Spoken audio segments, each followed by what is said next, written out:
ನಮಸ್ಕಾರ. ಈ ನಿಮ್ಮ ಶುಕ್ರದಿಶೆ ನ್ಯೂಸ್ ಅಪ್ಡೇಟ್ ಚಾನಲ್ ಅನ್ನ ತಪ್ಪದೇ ಸಬ್ಸ್ಕ್ರೈಬ್ ಮಾಡಿ.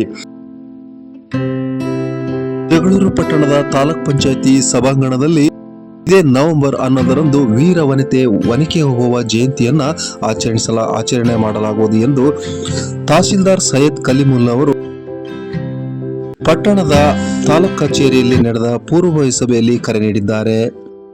ಈ ಸಂದರ್ಭದಲ್ಲಿ ಸಮಾಜದ ಅಧ್ಯಕ್ಷರು ಹಾಗೂ ತಾಲೂಕು ಅಧ್ಯಕ್ಷರು, ಛಲವಾದಿ ಮಹಾಸಭಾದ ಅಧ್ಯಕ್ಷರಾದ ನಿಜಲಿಂಗಪ್ಪ, ಮುಖಂಡರಾದ ಬಿ ಮಹೇಶ್ವರಪ್ಪ, ದೊಡ್ಡಬೊಮ್ಮನಹಳ್ಳಿ ನಾಗೇಶ್, ಬಸವರಾಜ್, ಹರಿಹರಪ್ಪ, ವೀರಸ್ವಾಮಿ, ಶಂಭುಲಿಂಗಪ್ಪ, ಧನ್ಯಕುಮಾರ್, ಮಾದಳ್ಳಿ ಮಂಜಪ್ಪ, ಸತೀಶ್ ಸೇರಿದಂತೆ ಪೂರ್ವಭಾವಿ ಸಭೆಯಲ್ಲಿ ತಾಲೂಕು ಮಟ್ಟದ ಅಧಿಕಾರಿಗಳು, ವಿವಿಧ ಪ್ರಗತಿಪರ ಸಂಘಟನೆ ಪದಾಧಿಕಾರಿಗಳು, ಸಮಾಜದವರು ಹಾಜರಿದ್ದರು.